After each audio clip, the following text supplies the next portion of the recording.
I'm gonna start talking if y'all don't ask me nothing. Y'all had an extra 30 minutes to think about it. Why is it culturally important? 2 years ago, when I was invited to be the armory artist, it was the beginning of a lot of hype. A lot of people wanted to meet. And my Chicago gallery was like kind of making me run around, like, oh, you should meet so-and-so, you should meet so-and-so. And after a while, I was like, wait a minute, I ain't gotta do this. So I was like, I'm not meeting anybody in New York. What I'm gonna do is I'm gonna have 4 hours every day at the fair. My project is gonna be, I'll build this table. I'll have 4 hours. You guys can schedule 15-minute appointments. I'm not leaving the table. There will be no, I ain't going to nobody's crib to look at no art. I'm not framing nothing. I'm not looking at how the piece of glass cracked. I'm gonna sit there and hold court. It was an attempt to like force the world into a little bit of order, you know, like have things, and not even like have it come to me as much as it was not be reckless. And so like today with these people who are coming in the next hour and the next hour, if Mama wants to holler, we gotta talk here. Because I only got 2 hours and then we gotta be on a plane. And so holding court becomes this way by which we can have time together in those conversations that are one-on-one, when they become public.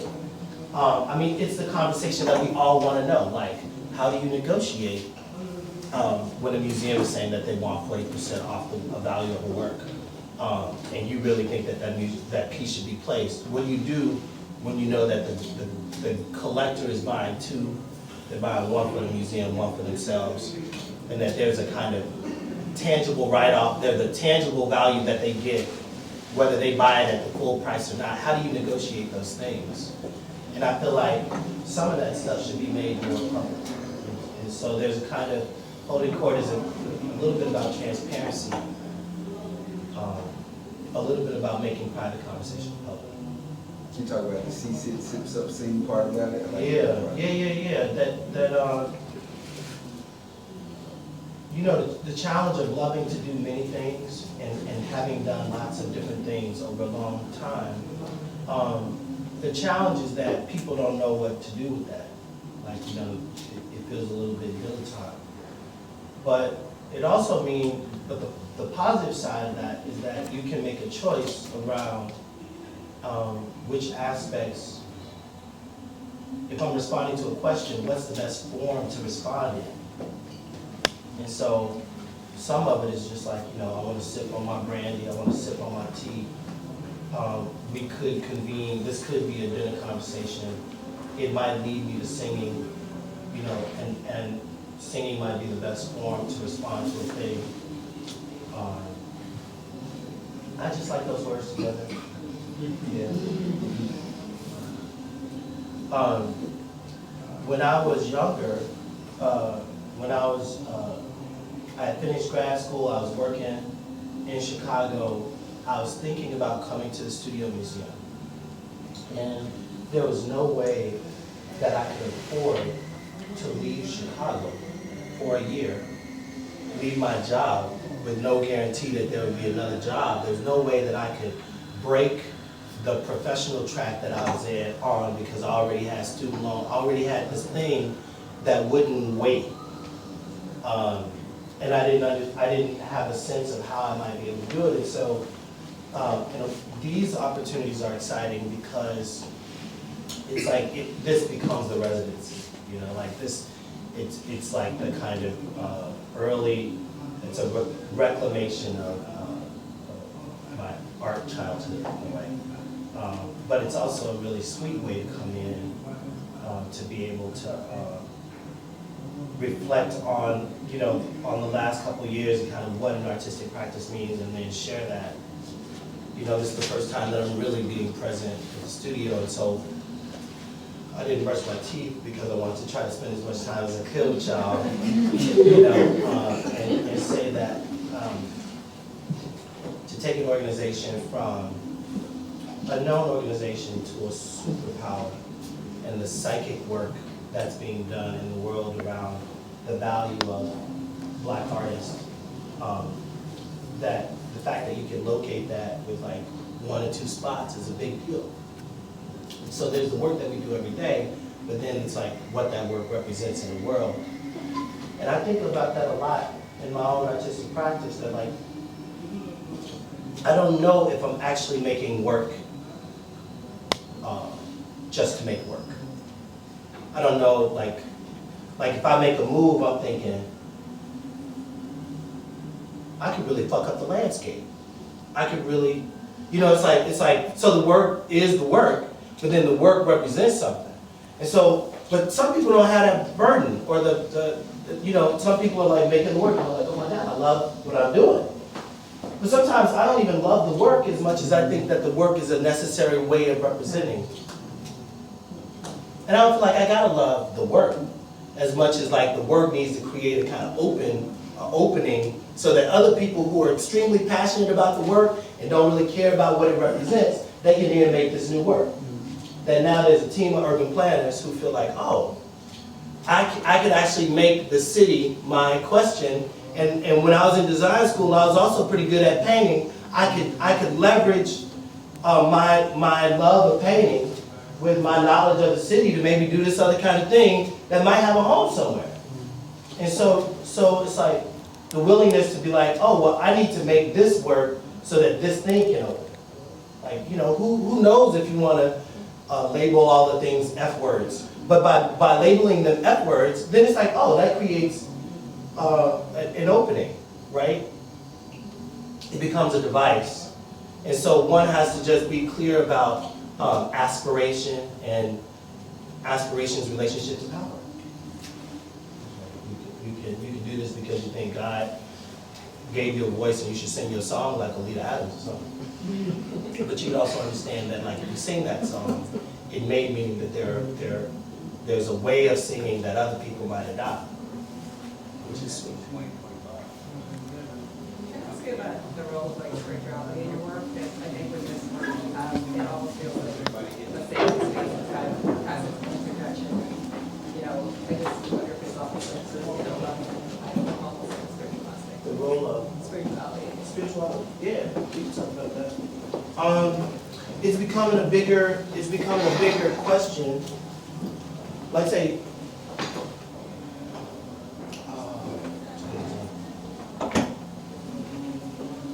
I just feel like things are moving so fast, and my guy Hamza, he talks about fulcrum, like there's a big rock over there, there's a pulley over here, and I can pull.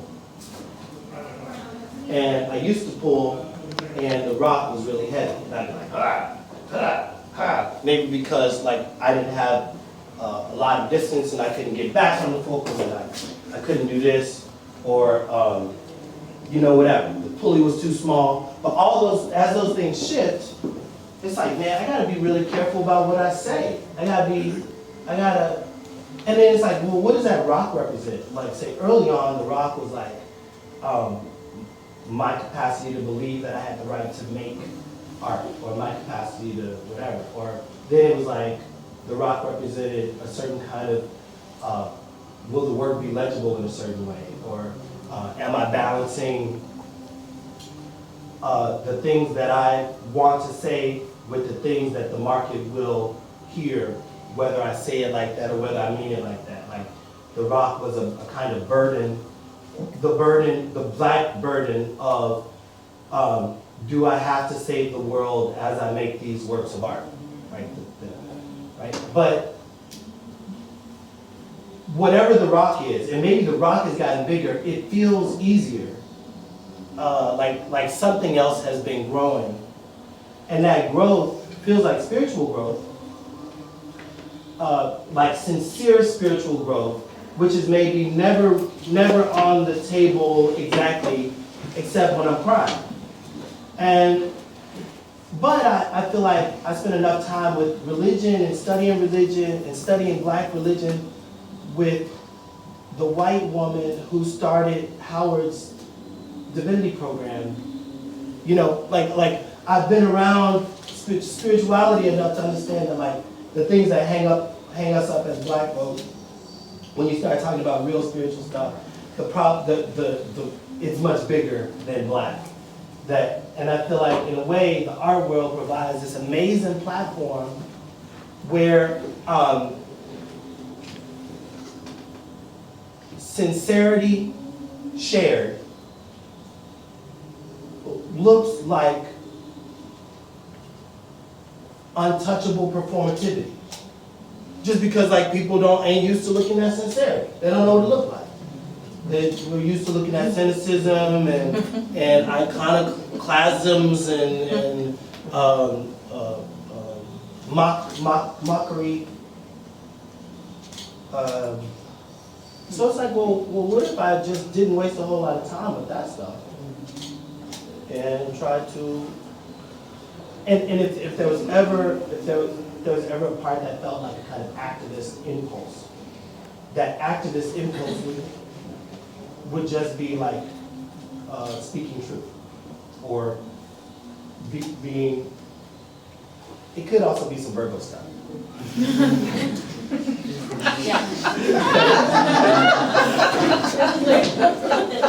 Theaster and I share many things, initials TG, but the Virgo thing, so. You know, Constantly. like if somebody asked me the wrong question, Yeah. all I can say now is like, are you sure you want to ask me that question? Because I can already feel like there's no way for me to get around the thing that feels like it's gonna come out my mouth. I would just say, I probably shouldn't answer that, you know. But holding court, to come back to this thing, is also a kind of, it means that I'm making a lot of assumptions about what people know. It's actually a little bit of a kind of, it's communication, but it's also a bit of an arrogant tactic to assume that an audience knows enough that I don't have to like have any, or that people might show up to a thing. But the sweet part about it is that I think after giving talks and stuff like that, I always feel like the talks are just intended to provoke so that we can get to something that's more dialogical. And I think the thing that I love most, whether I do invest or not, what I love most is the engagement, you know, between people. And so it also feels fitting that I would be here talking before a work shows up, you know, that talking might happen over a long period of time, and that it would start with y'all. Because outside of this room, what the world wants of art is so very different from why we have our jobs, you know, and we want to think the best, and this is also to the question of the God in art, you know, we want to think that the institutions that we're part of and the what it represents is a good thing. But then there's this old mean old world that makes the machine do other things. You know, it makes the machine do other things. It makes us, it forces us to deal with parts of ourselves that we don't really want to deal with. Or it makes us deal with parts of the machine that we don't want to deal with. When I listen to curators talk about having to go to fairs with collectors, and you know, and the kind of anxiety of like the collector isn't really listening for history or context or meaning. They're asking other kinds of questions, you know. And at the same time they're talking to the curator, they're talking to their foundation manager, or they're talking to their accountant, they're talking to their tax lawyer. That none of these things are pure in a certain kind of way.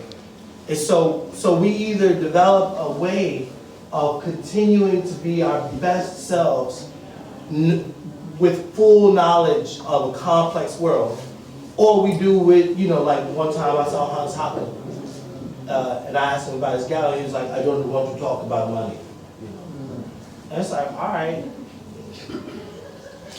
It don't mean that money don't exist or that you ain't thinking about it, or that you're not quietly taking a political position around these things, you know, or that there aren't contradictions in the work that you produce in the conflation with the market. It just means that by exempting it from the table, then the work looks like a particular kind of modernist work. It looks neater, tidier, and you get to be unscathed.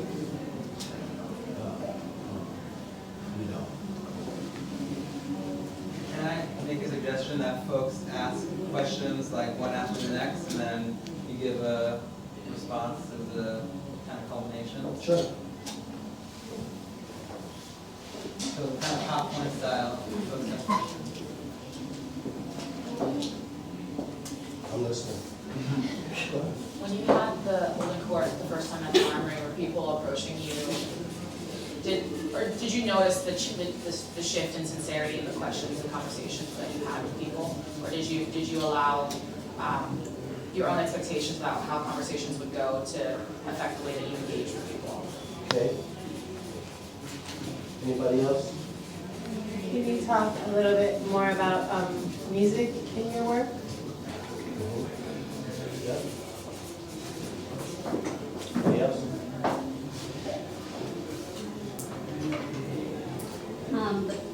The position of a Black artist without an advanced degree in this art world that's become so political, economical.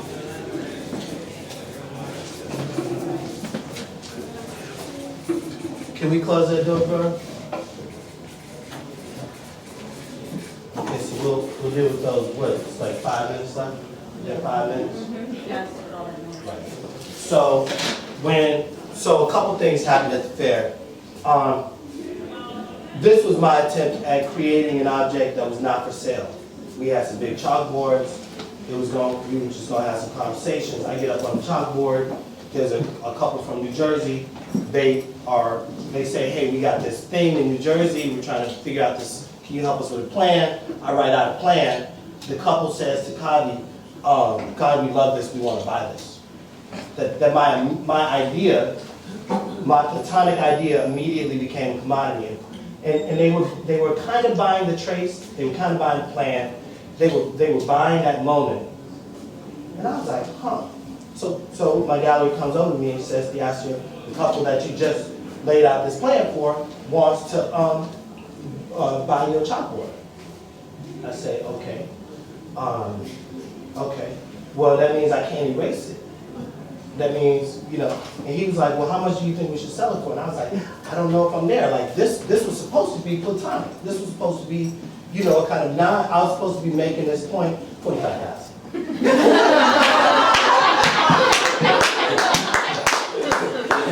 You know, and he was like, where's the number come from? And I was like, I'm not giving it up on the top of 45,000. It was like this kind of moment where I was like, huh. I was like, okay, now that's a $20,000 consulting fee for 15 minutes. Okay. Did they buy it? They buy it. I don't know. Jeffrey Hayes she's a curator. She was at the Birmingham Art Museum. She works for me now. I took her. She was a Mellon fellow. They weren't treating her right. I took her. She comes up to me. She says, "We love your work. We're commemorating the bombing of the 16th Street Baptist Church, and we want a fire hose." And I was like, "You can't buy your way out of grief. You can't buy your way out of a kind of city, a need for another kind of thing. I'm not selling you one." She's like, "But this is really important." I get on the table. I say, "You hire an artist." You know, and I get up and I kind of make up this thing that is really an attempt to, what do you do?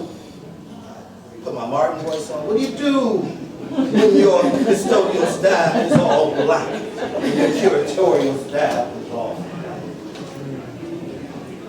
And you know, I'm kind of riffing, and I realized that, like, oh, this is my best form. This is my best, like, it's like I could do this all day, this riff, if the right questions come. So I watched Kara Walker at the University of Chicago talk to this historian. It was horrible. The other day, Anna DeVere Smith was with one of our politicians, Tony Kirkland. Horrible, dry.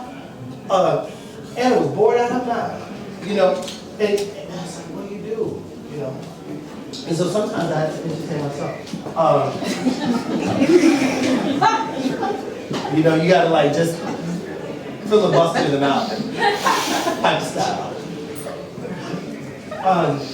Music is the baffling form. Like say, I'm not a performance artist. I sing gospel music. And people don't really know what to do with that because we can't control it.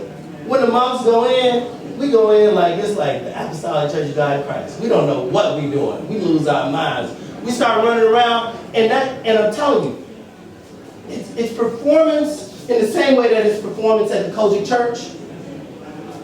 In that way that we're always performing and not performing, that we're always hurt and healing. You know, and I think the music piece is something about that, but it's like, it's the one piece that I have absolutely no control over. And so, we rehearse in Houston. We got it tight. The performance happens, it's a completely different set. The songs I want to sing are totally different. All these people are there now. I just want to sing different things. Like this, like lately I've been wearing perfume. You know, I've been wearing like I got some Chanel, just like that androgynous stuff. I put my Chanel on, and then I put my oil on, and then it changes the scent. It's like, you know, that's fascinating. That